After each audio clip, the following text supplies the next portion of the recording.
sur Radio 3. Radio 3 qui est parrainée par l'Ordre de la Rose-Croix à Morques et qui est, je vous le rappelle, une organisation fraternelle, culturelle, philosophique, initiatique, mondiale. Le problème des extraterrestres est vaste et intéresse, semble-t-il, aujourd'hui certaines activités humaines sous surveillance, surtout dans les domaines scientifiques, technologiques, parapsychologiques et même tendant aussi à la spiritualité, comme nous le verrons peut-être tout à l'heure. Par-delà une conspiration du silence des autorités de tous les pays du monde, des chercheurs libres et authentiques savent que notre monde est soumis à une surveillance permanente de la part d'intelligences venues d'ailleurs.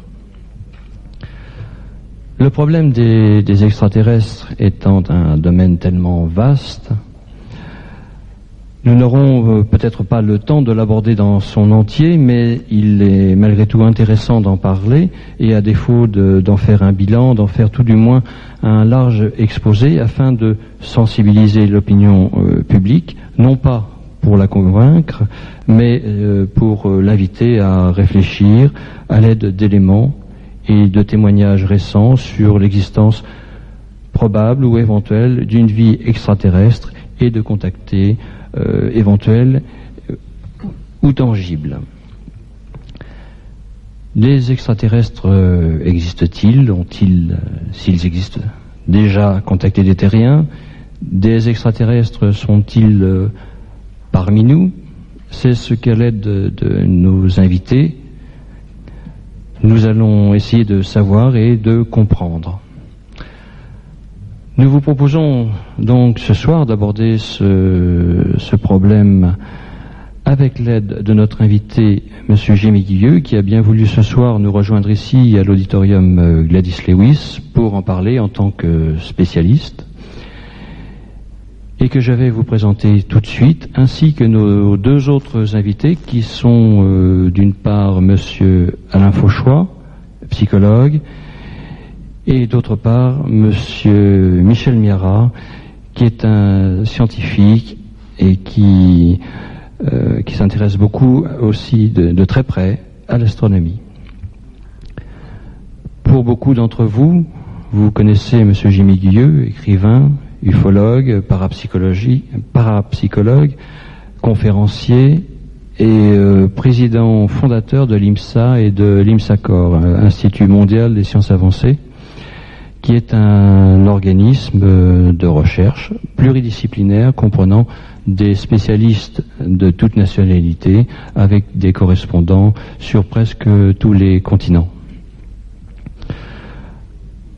Alors, Monsieur Jimmy Guilleux, peut-être pourriez-vous compléter, voire rectifier les présentations que j'ai faites et expliquer d'une manière générale votre activité au sein de cette organisation, après quoi je présenterai nos deux autres invités qui viendront chacun dans leur domaine apporter leur point de vue au cours du débat de ce soir.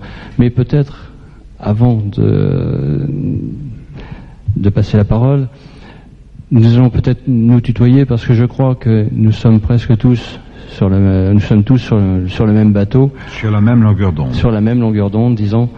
Donc je crois que c'est ce que nous allons adopter ce soir. Tout à fait volontiers. Bien, mais je pense qu'il est difficile d'ajouter quelque chose à ta présentation qui est concise et précise. Bon, l'IMSA, comme l'a dit Philippe, est une organisation internationale basée sur la loi du 1er juillet 1901, c'est-à-dire nous sommes un groupement privé, et j'ajoute toujours privé de moyens. Je ne vais pas faire la quête. Nous n'avons pas de limitation, nous n'avons pas de frontières à nos recherches, sauf celle évidemment de la liberté. Au-delà de certaines frontières, il n'y aura une plus de liberté, là nous n'y allons pas, mais nous avons quand même des informations qui nous parviennent. Nous ne nous occupons pas seulement d'OVNI, de parapsychologie, d'extraterrestres et autres. Nous avons un département, par exemple, de technologie de pointe qui est extrêmement précis, qui n'est pas terre à terre, mais qui est tout à fait matérialiste Par exemple, mon épouse et moi étions, il y a encore 15 jours, au Canada, et la semaine précédente, nous étions aux États-Unis, à Kansas City, dans le Missouri, où l'un de nos chercheurs, Roger Rémy, a reçu un laboratoire de l'université où il a pu achever la mise au point d'une pompe solaire révolutionnaire dont le vecteur est du fréon, etc., et qui travaille également dans un procédé nouveau de désalinisation de l'eau de mer, ce qui est très important, et qui, dans une seconde génération, disons, lui, va s'occuper de recherches qui nous fascinent et qui doit fasciner fatalement un ordre comme celui de Lamarck, qui aura pour base, pour support, l'étude des cristaux. Les cristaux qui sont, sinon l'avenir de notre société humaine, du moins qui joueront un rôle capital certainement dans l'avenir de notre société, grâce à tout ce qu'on peut attendre d'eux dans le domaine de la psychotronique, par exemple, l'amplification des énergies mentales et de certaines facultés psychiques que possèdent certains individus, mais aussi dans la génération de l'énergie. Voilà grosso modo ce qu'on peut dire. Bien, nous sommes en présence de M. Michel Miara. Michel, tu es scientifique, tu es aussi astronome. Est-ce que tu peux compléter ? Disons que je ne suis pas astronome dans le sens où on est astronome officiel. Les astronomes officiels, c'est-à-dire ceux qui ont des laboratoires d'astronomie, qui peuvent observer dans les télescopes, sont très rares. Il y en a à peu près une trentaine en France. Disons que plus modestement, j'ai un DEA d'astronomie, c'est-à-dire que j'ai un diplôme d'études approfondies dans le domaine de l'astrométrie et de la mécanique céleste.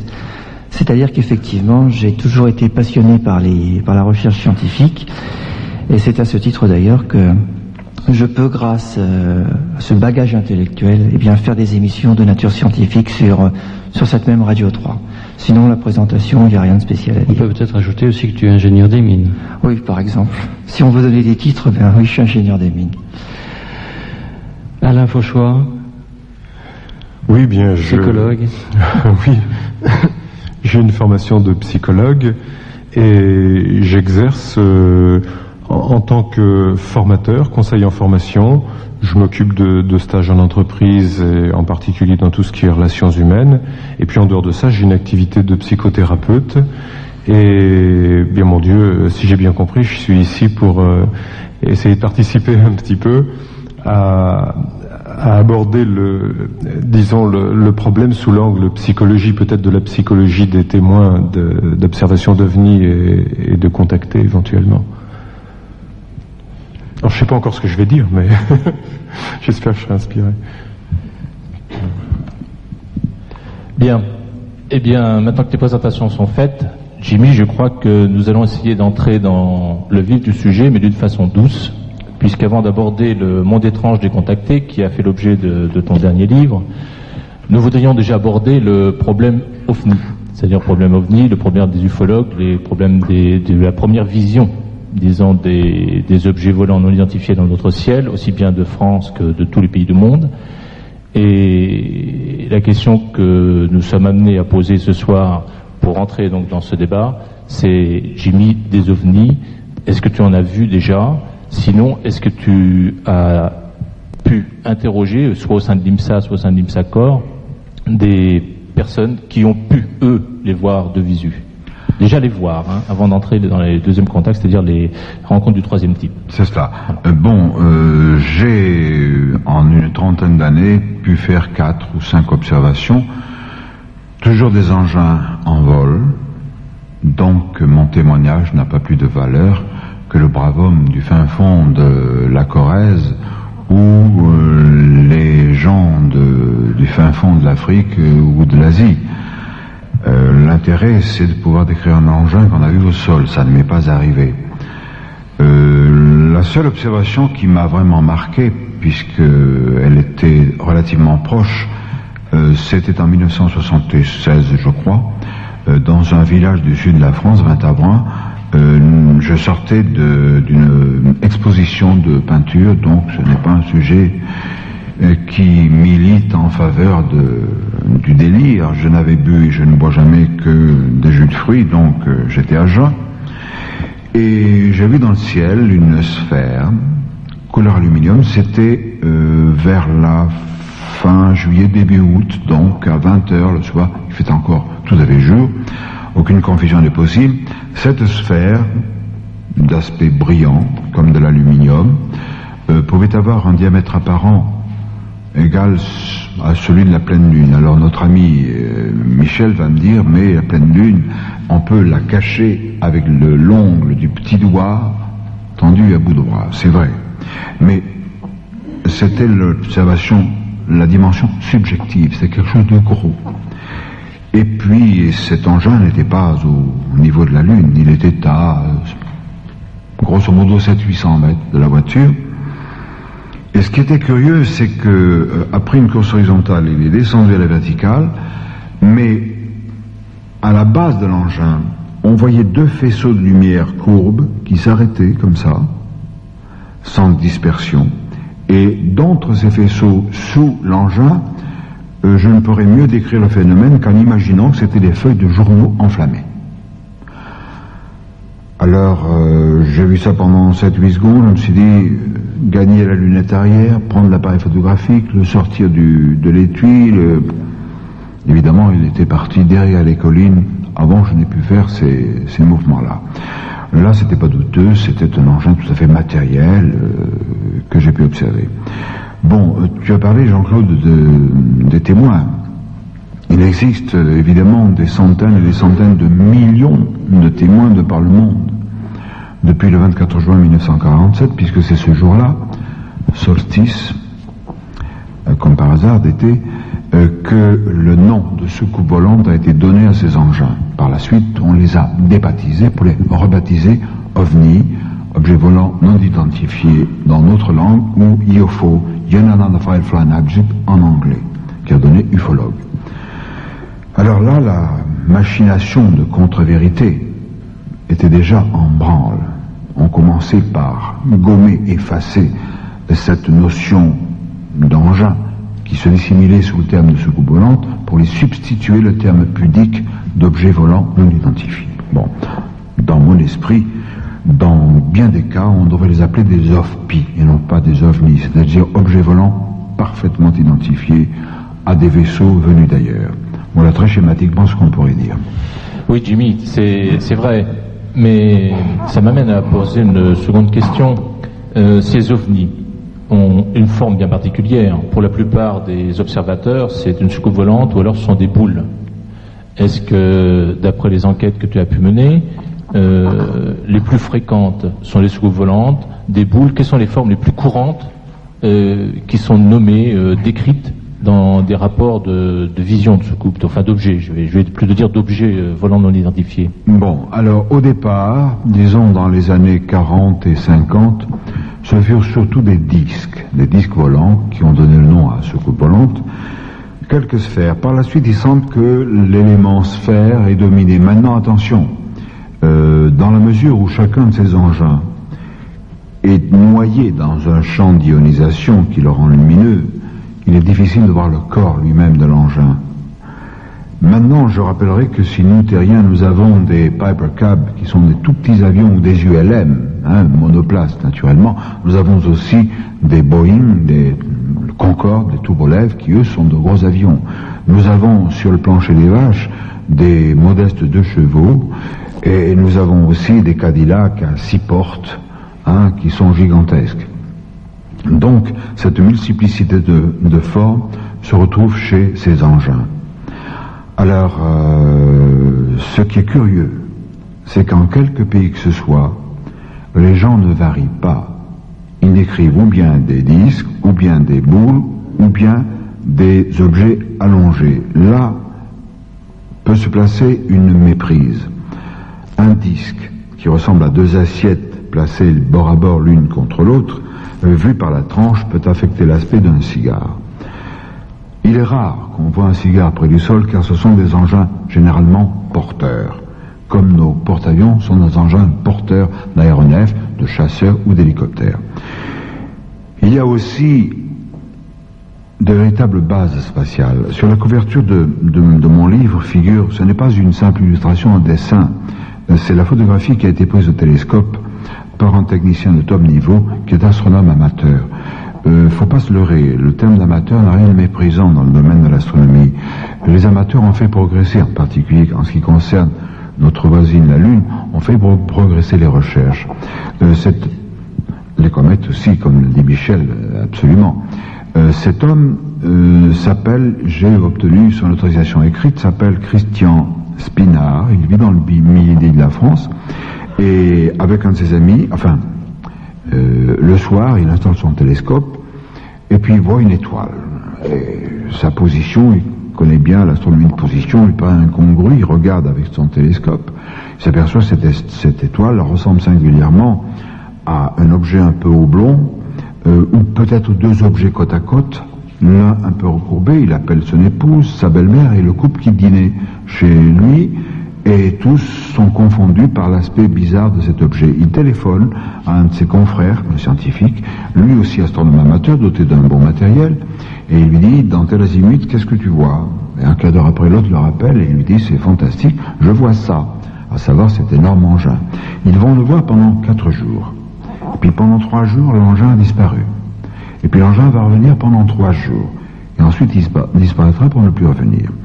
Ils ont estimé que cet engin devait mesurer, s'il était en position d'orbite géostationnaire, c'est-à-dire à 36 000 km de notre planète, de la surface, il devait mesurer dans les 8 000 mètres de long, c'est-à-dire 8 km. C'était une véritable base spatiale.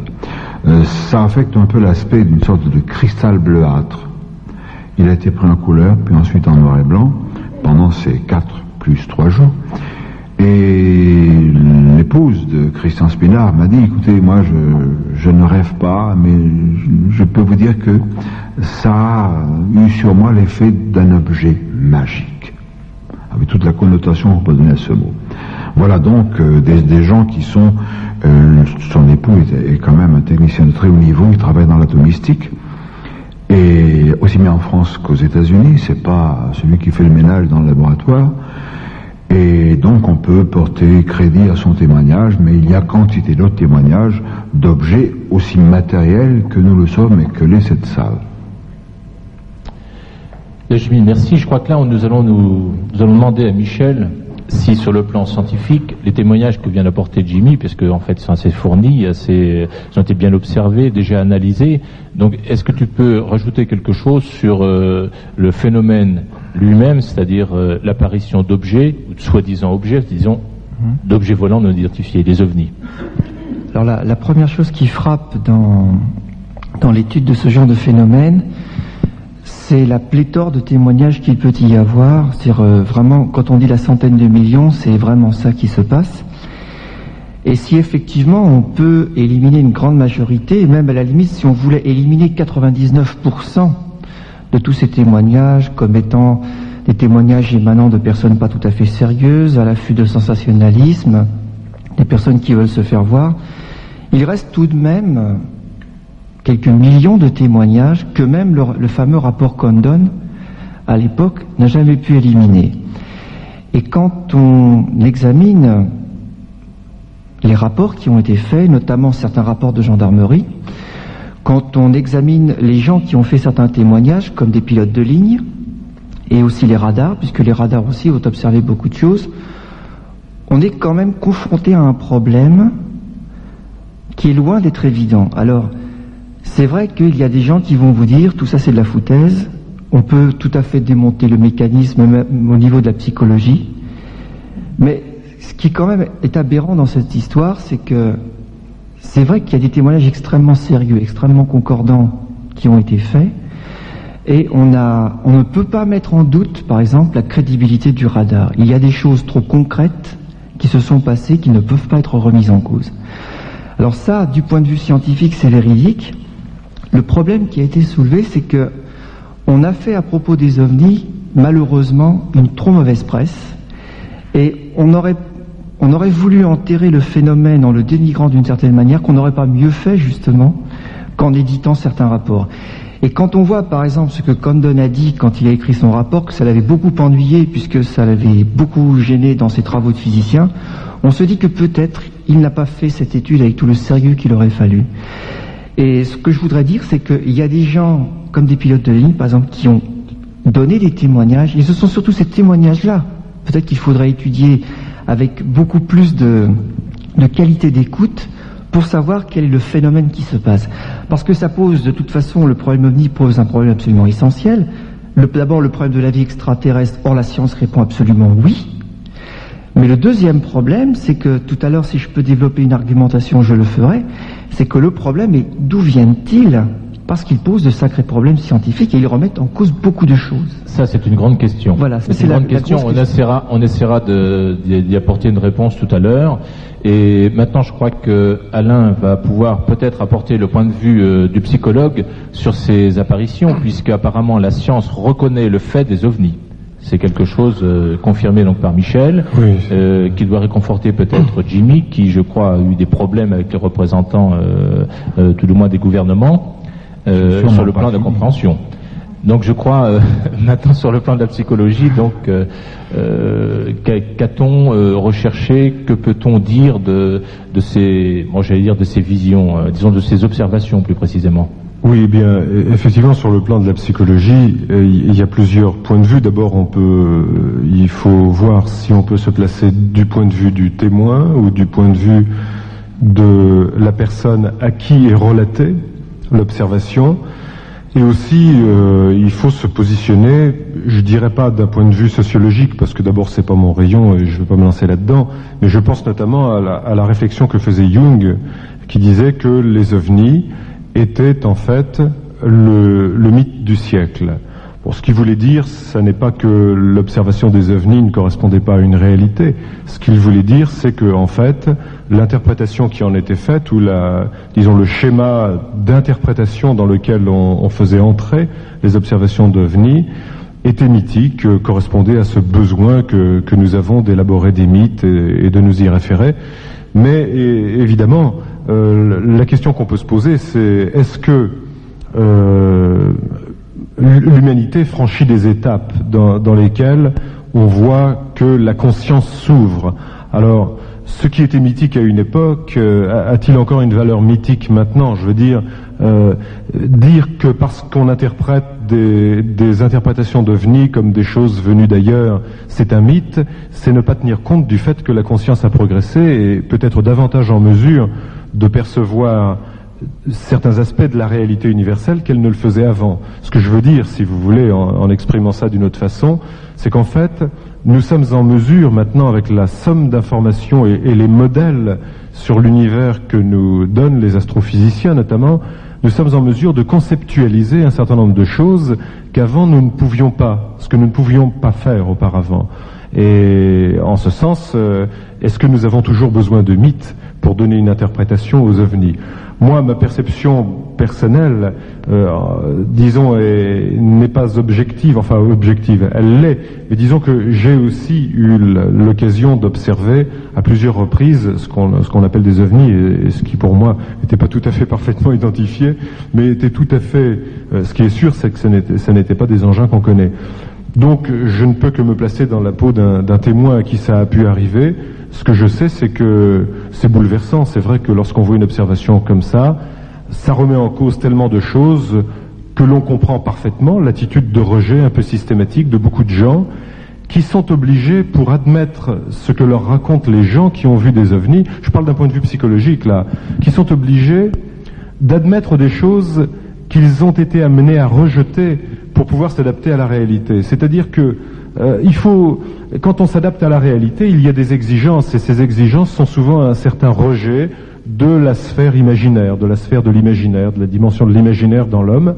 Et quand on est rationnel ou rationaliste, ou qu'on se croit tel, et que l'on se trouve face à quelqu'un qui raconte ce qu'il a vu, eh bien, mon Dieu, de deux choses l'une, où on admet de remettre tout en cause, et à ce moment-là, on fait preuve d'une ouverture, et ça nous renvoie à tous les éléments qui sont à l'origine de la créativité dans l'homme et de sa progression, ou alors, on reste attaché fermement à ces mécanismes d'adaptation à la réalité, et ça veut dire qu'on est obligé de rejeter tout en bloc, et les éléments auxquels, en nous, font appel les perceptions d'ovnis, c'est-à-dire tous ces éléments d'imaginaire qui sont en fait des éléments de créativité, d'ouverture, et le récit même qu'on nous raconte. Je pense que, moi, ce que je vois, c'est que d'un point de vue psychologique, finalement, pour résumer les choses, ou bien on fait preuve d'ouverture ou on fait preuve de fermeture. Mais l'intelligence ne peut trouver son compte que dans l'ouverture, je crois. Je suis tout à fait d'accord avec ce que vient de dire Alain Fauchois. C'est pertinent. Ça dérange. Le phénomène ovni et a fortiori le phénomène extraterrestre dérange. C'est un phénomène qui nous gêne aux entournures, car tout à l'heure, Michel Mirat nous disait, et c'est vrai, la science finit par admettre la pluralité des mondes habités, mais à quel prix? J'ai eu l'occasion, plusieurs fois, de discuter, disons le mot, de me disputer avec certaines vieilles barbes qu'on pourrait appeler des canailles de la science. Il y en a encore de nos jours. Ces individus qui sont des rationalistes, il y a une expression que j'emprunterai au professeur Rémi Chauvin, qui est un homme admirable. Il les appelle les constipés du bulbe rachidien. Et il a bien raison. Vous comprenez, c'est un phénomène de rejet. Ça les dérange, car ça remet en question beaucoup de choses. D'abord, ça nous impose une certaine humilité. Nous, les terriens, on n'est pas les plus beaux, on n'est pas les plus forts, on n'est pas les seuls, grâce à Dieu. Et ça gêne, parce que ça ne figure pas dans les manuels. Dans les manuels qu'on continue d'utiliser pour enseigner. On vous dit des absurdités. Ça va peut-être faire bondir notre ami Michel Mirat, mais on continue de nous dire des absurdités et à les enseigner, à savoir que la vitesse C, la vitesse de la lumière, ne peut pas être dépassée par un mobile. Mais c'est faux. On vous raconte, excusez le terme, des salades.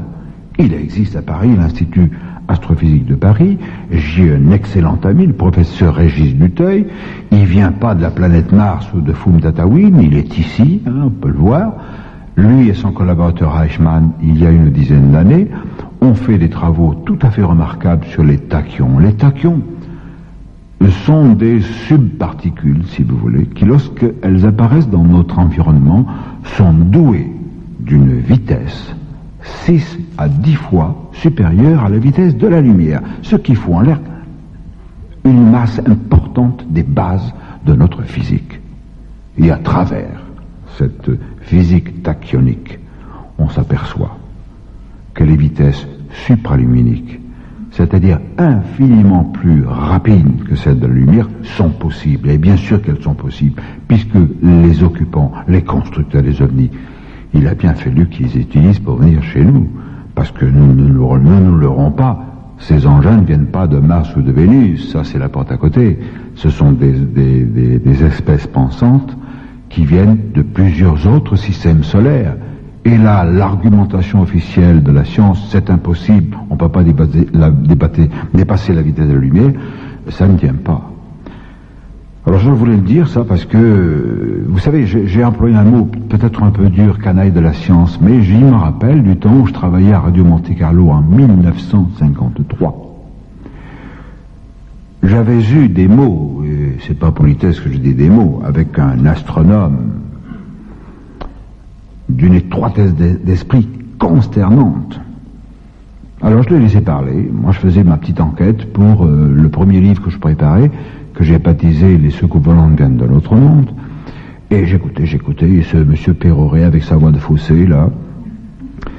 Et il me dit d'ailleurs, il est bien évident que ces histoires de soucoupes sont des histoires de fous, puisqu'aucun astronome n'en a jamais vu.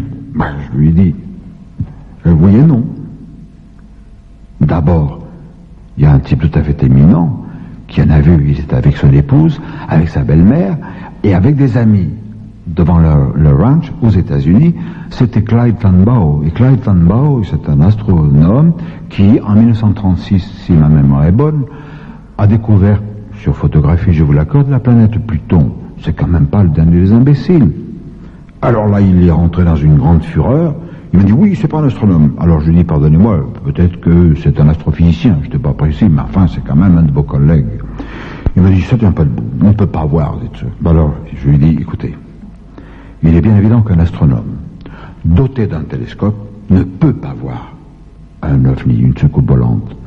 Parce que le champ angulaire de l'astronome, du télescope, lorsque il traverse notre atmosphère, il est tellement réduit ce champ